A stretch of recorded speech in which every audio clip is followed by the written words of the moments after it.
Ayan, hi! Hello! Nanganak na ang pusa namin.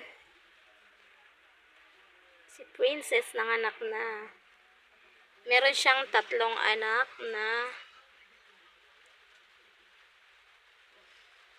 Ayan, 3 yung anak niya.